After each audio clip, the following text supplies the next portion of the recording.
Hey all, I haven't made a video for a while, so I thought I'll make one. I had an insight about something. It was really interesting. I had a nightmare last night. I don't want to talk about the nightmare. I've thought a lot about it, about why I may have had it, and what were the issues there.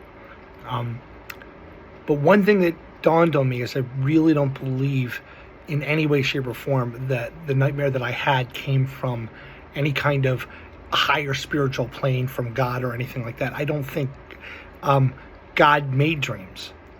I don't think God made us. He made an emergent reality. I've talked about this so many times, but the more I go back over the foundation of the logic of the theological space that I'm in, the more it changes my personality. It really, I think, for the better. I mean, I don't know. My personality's always been a little rough, but I think it's changed it for the better. Having a correct understanding of God. And, I think, again, I've been through this before. I think God is there, that you should believe in him, that he's all loving, all knowing, all powerful, all that stuff. But where there's contradictions in the axioms of God's, all powerfulness and all knowingness and all lovingness, resolve those contradictions in the best possible way that you can in light of all available evidence. And so I just don't think God knows the future. And I have mathematical reasons for believing that. I have all kinds of other reasons for believing that God just doesn't know the future. No, imagine he made this universe as an emergent reality, that it started and it's flowering forward, and then 10 billion years go by and the first life appears on the planet Earth. 4 billion years after that, intelligent species like human beings came into existence. Why do we have dreams has probably some answer in our evolutionary development. That before we had straightforward, rational thinking, and also self-awareness, and this ape. What was the first thing on the planet Earth that had the ability to ask the question, why do I exist? Why am I here? What's going on? What was the first being?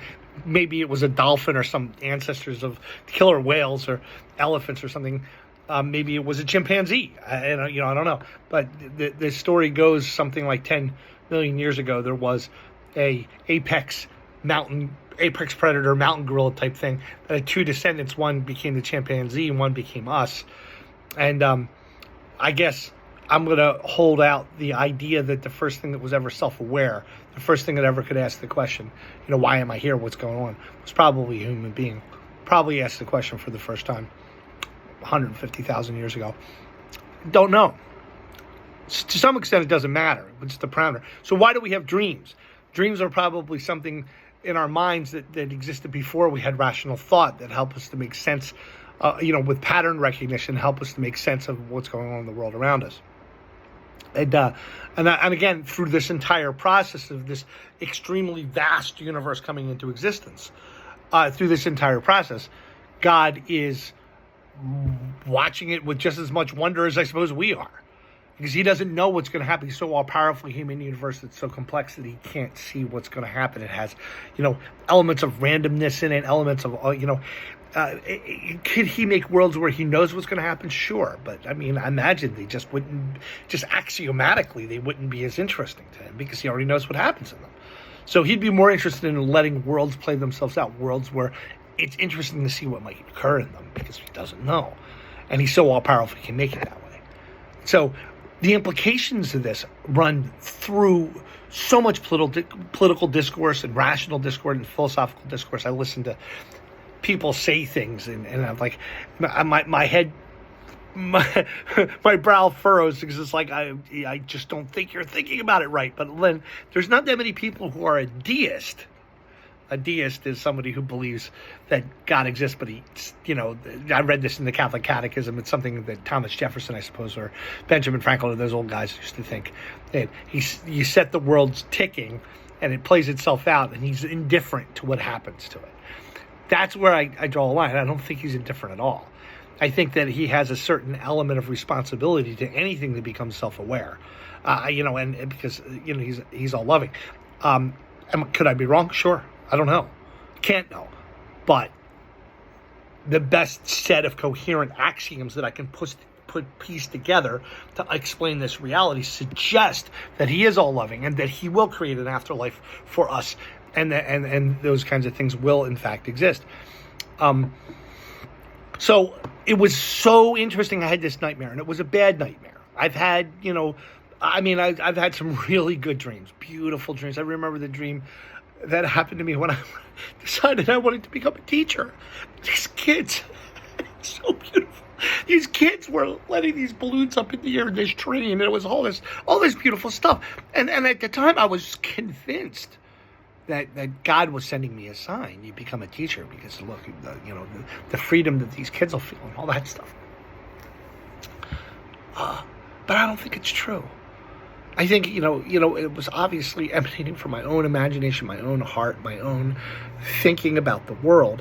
And then whenever through my years of being a Christian, when I decided to embrace Christianity when I was 17, and in some way I've never let it go, I never will, when I embraced Christianity, it was like, now I have to try to look at the world from God's perspective, look at the world the way God would see the world.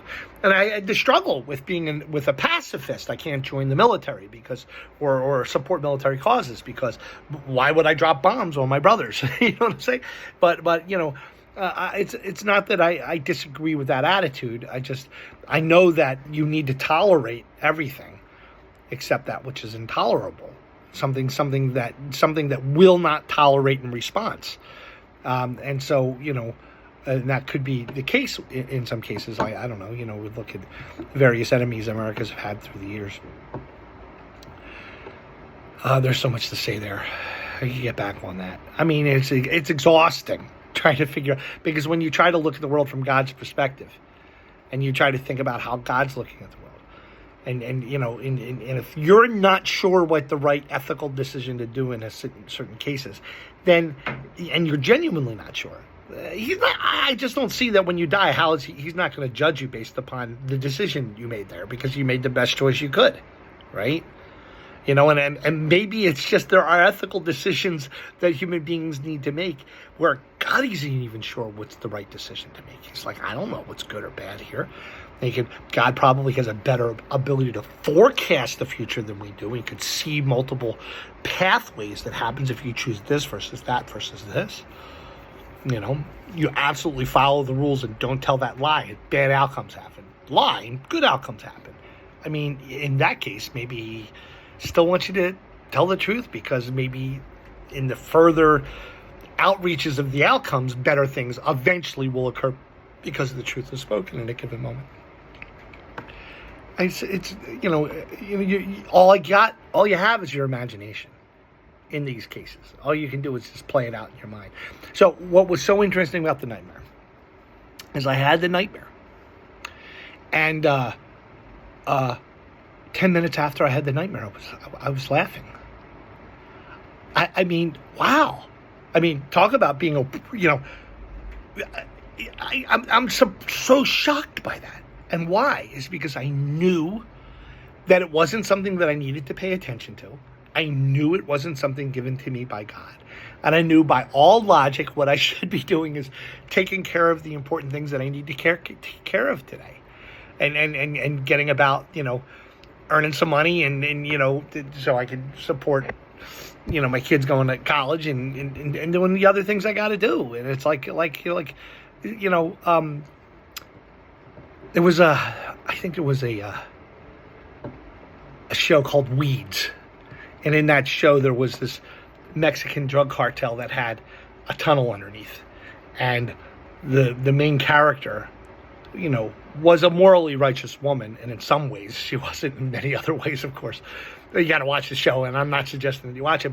But she saw a woman a young woman prostitute being trafficked, being, led into sexual slavery or whatever. And it was just a fleeting moment where she saw something that was obviously indicative of that. And then the next night she had a dream, and it was like the dream was like, and it's like, now she can't turn her eyes away from it. She has to go rescue that girl or break up this cartel or do whatever it's doing. And then, for some reason, it just makes me think of this whole Garcia guy in the El Salvadorian prison. I mean, what I know about the guy, everything I know about the guy suggests he's just my brother. You know what I mean? He's just, he's one of God's children. He was, came over so young. He's 16 years old, something like that. And he never going to apply for asylum because what 16-year-old knows what they're doing? You know what I mean? And he had 1 year to do it, but he didn't. He never got arrested for anything. Did he have contact with MS-13? I'm sure he did. What El Salvadorian kid wouldn't? You know what I mean? Here they come again. And you're like, oh, geez, I hate it when these gang guys show up. And then you got to be all nice to them because they might kill you. They might torture you horribly. So, what's up, man? And they're like, hey, buddy, we want you to do something for us. Oh, yeah, whatever you want, sir. And now next thing you know, he's tagged with being a member of MS-13. I mean, so we all had this problem. The gangsters, if you were Italian, you had to deal with the Italian gangsters. If you were Irish, you had to deal with the Irish gangsters, and so forth and so on. We all, I don't think, so what apparently happened with the Garcia guy is in 2019, it looks like while Trump was president, an immigration judge took a serious interest in the guy. And talked to him. He's married to a U.S. citizen or will be soon, has a daughter that's a U.S. citizen or son that will be soon, has a brother that's a U.S. citizen. And he's obviously, doesn't have any face tattoos, you know what I mean? He's, just trying to work hard. And, what's the first thing that comes to my mind? When he apparently he was caught driving 8 other people in a vehicle on a way to construction work. And there was worries that it was human trafficking that he was involved in. And he was driving with an expired Maryland driver's license because, when you're poor and broke and always on the wrong side of the law because of the way things are, who has the time to go to the DMV and get their license updated? But anyway, what's the first thing that comes to my mind? See, the whole universe, the whole Trump world, the whole universe thinks differently than me sometimes. I don't know. Everyone in the whole world is thinking it's like, see, MS-13 and drug and human trafficking. And I'm like, did you ever hear the Underground Railroad? It's so obvious to me. Somebody's struggling like this. Somebody is doing everything. He's an apprentice sheet metal worker. He's just trying to be a good guy. Just like, remember when that boat hit the Francis Scott Key Bridge, and the 5 people who died were all like, immigrants from Mexico that were, you gotta look it up. They were all immigrants from Mexico, just working hard trying to fix the bridge. You know what I mean?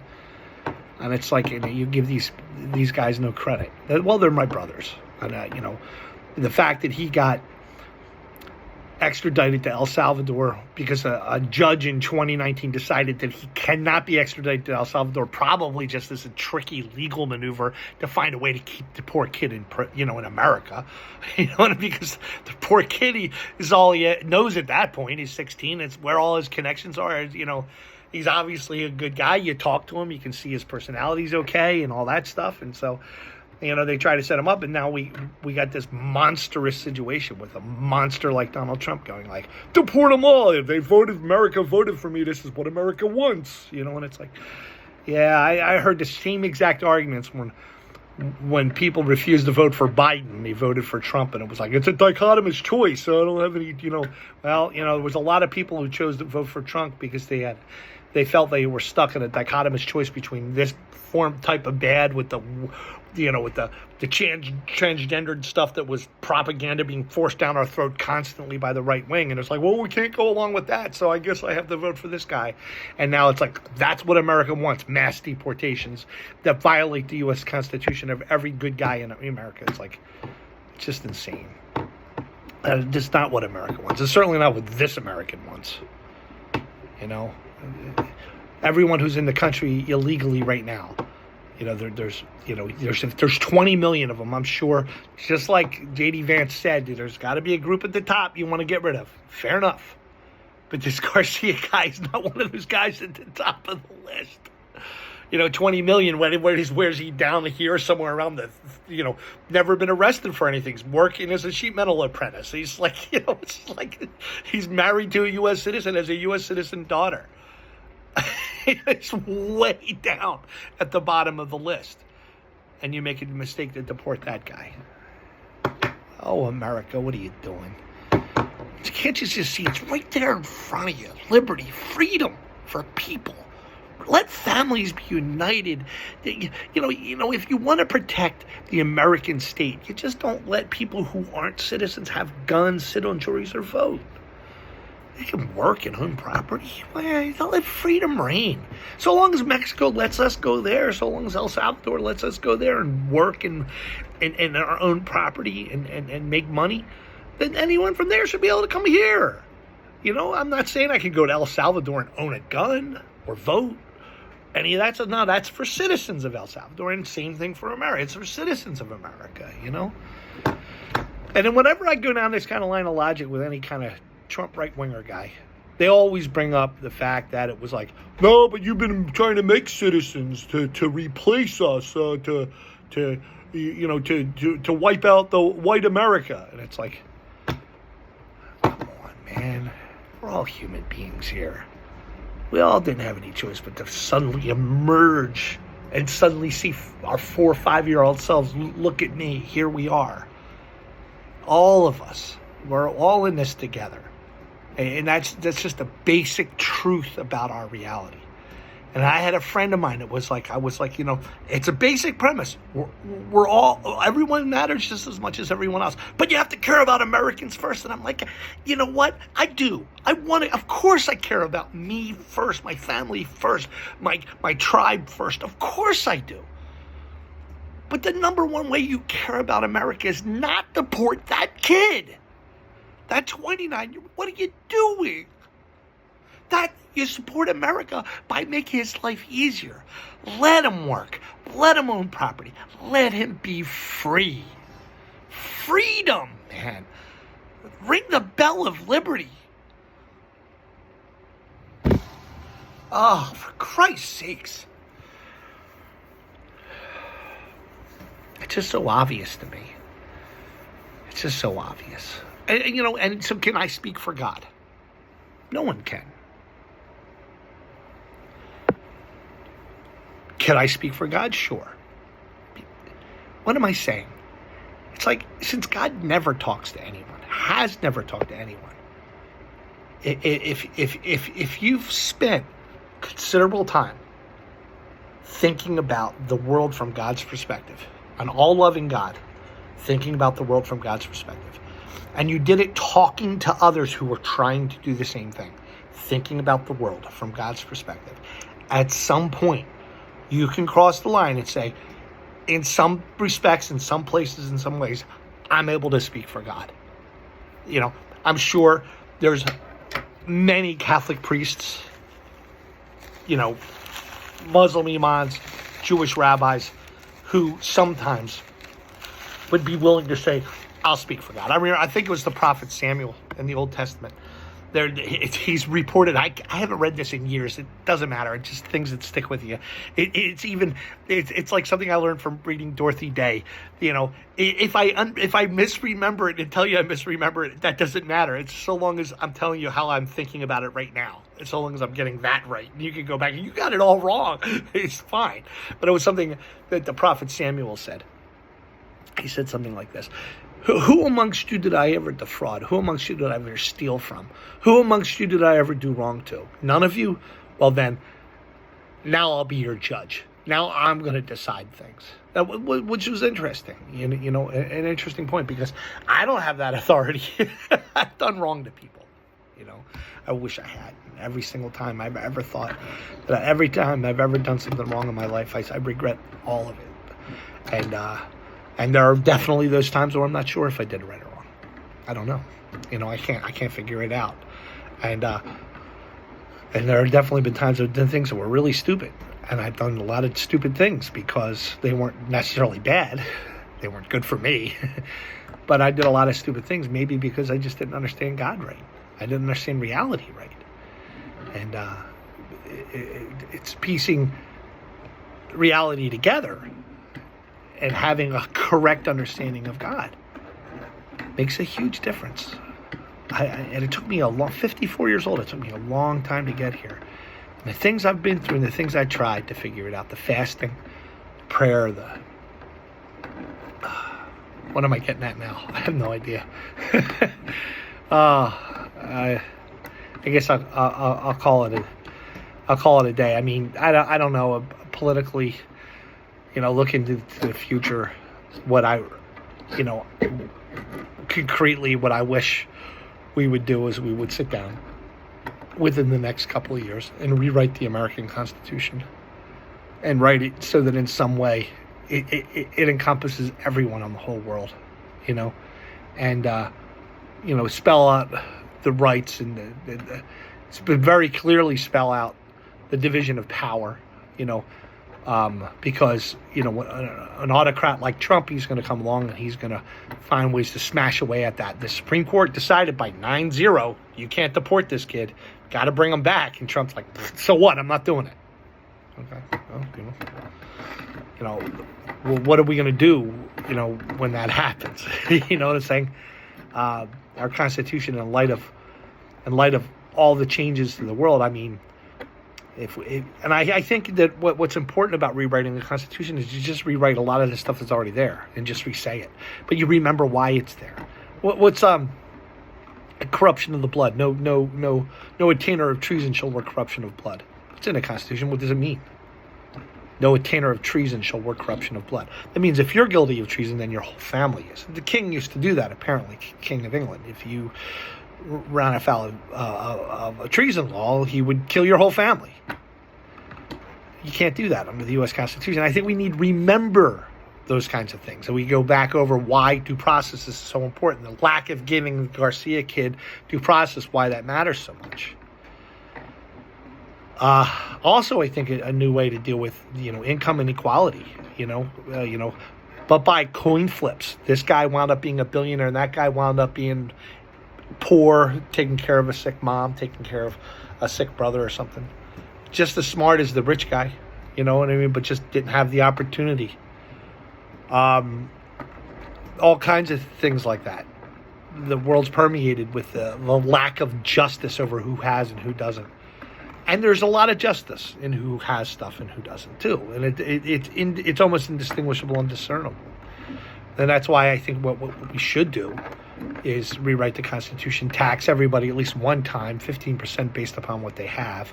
Let people announce it and figure out how they're going to pay the 15% 10, 15-year period, a long time. Because why? Because we have $36 trillion in debt. That's how you get rid of it. You tax people. You tax people for the value of the $36 trillion. How do you do that? You tax people not based upon income. Apparently, the income tax has been completely, roundabouted. People just buy all kinds of stock, sit on the stock, and then take loans out in lieu of the stock, and then pay back the loans. And now they have no income. They're living like kings, and they don't have to pay any income tax, right? Rich people fraud everything in the end because, for the love of money is the root of all evil, and any Europeans you will have in your pursuit of it, right? St. Paul said that. He's probably right, except for somebody who dies rich. My dad used to say, the love of money isn't, the love of money isn't the root of all evil, but the lack of money is. That's what my dad used to say. But, we should tax people based upon what they have, at least a one-time tax, and that's how we can, the idea of the grand compromise, and then, the next thing we absolutely have to, do universal basic income. And that could come along with, with a certain brutality to it too. You start giving everybody $10 to $30 a day. You slowly but surely start to give everyone $10 to $30 a day. Give them a penny, wait, see how it affects the economy. Wait a couple of years until you fully bring it on board. I'd like to do it worldwide. It might be a way to free North Koreans from the grip of their dictator, because if you just give it to everybody, and then, it might create, because economic freedom is necessary for freedom itself. You're never going to be free from the laws of gravity. You're never going to be free from the need to breathe oxygen. But just having freedom, but not economic freedom, and some level of economic freedom is important. But here's the thing: right now, if somebody does some shoplifting, some police officers won't even arrest the guy because it's like you can just see how impoverished the person is, and it's really hard, to enforce a lot of minor laws because just so much poverty is out there. Well, what would be interesting if everyone got like $20 to $30 a day, and then if somebody steals something, you can crush that guy. And, that's where the new dilemma starts. A new set of, because it's you got your money and now you're going to steal? It's like, but when you look at the world and the universe from God's perspective, when you look at God looking at this creation, hoping that it makes it, hoping that it becomes his feet, he might be looking at this creation, and if you want to serve that God, I wear my hammer right now. If you want to serve that God, the one that I'm saying is there, but never ever talks to us and never will. No amount of prayer, fasting, no matter how much you delude yourself into thinking God has spoken to you. Here's looking at you, Joseph Smith. Here's looking at you, Muhammad. Here's looking at you, Jesus. Here's looking at you. I don't think Moses parted the Red Sea. I don't, because that didn't happen, and I don't think he got the Ten Commandments from God. But do I think the Ten Commandments are a good idea? Oh yeah. Do I think that Jesus probably thought God was speaking to him? Sure. Yeah, I thought so too once. I can totally see why you think God talks to you. But it never happened. This is the axiom that I'm working with. When I relook at reality with this axiom, things are so much more clear. This is exactly what Pope Francis did. This is exactly what our next pope or some pope in the future has to do. It says, like, look, we're going to speak in the name of God. You know what I mean? God's never speaking to us, but we're going to speak in the name of God because we're carefully thinking about how God looks at things. We're carefully talking to each other and philosophizing and thinking about it. And there's some clear cases where we're able to say, this is what God wants. He doesn't want this war to happen. We're able to say, in the name of God, I say that God does not want this war to happen. It's like, yeah, maybe. I mean, yeah. Because that's what, certainly, if you did it with the right heart and you're actually right, there's an actual God there. So he's saying what I want him to say. I couldn't indicate it to him. He had to figure it out for himself or herself.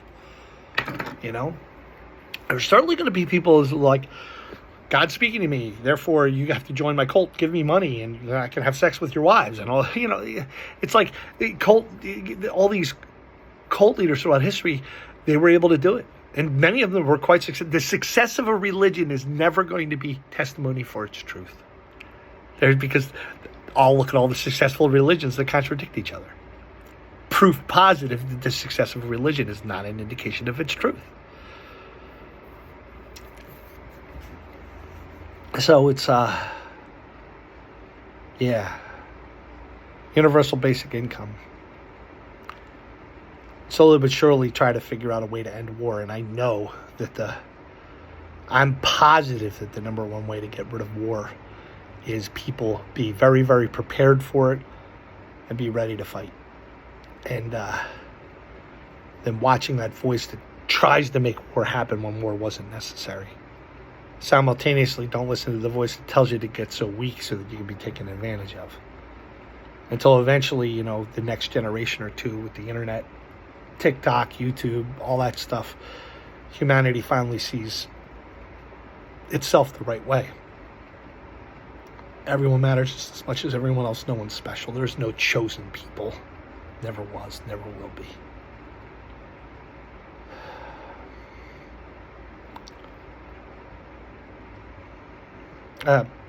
Anyway, love y'all.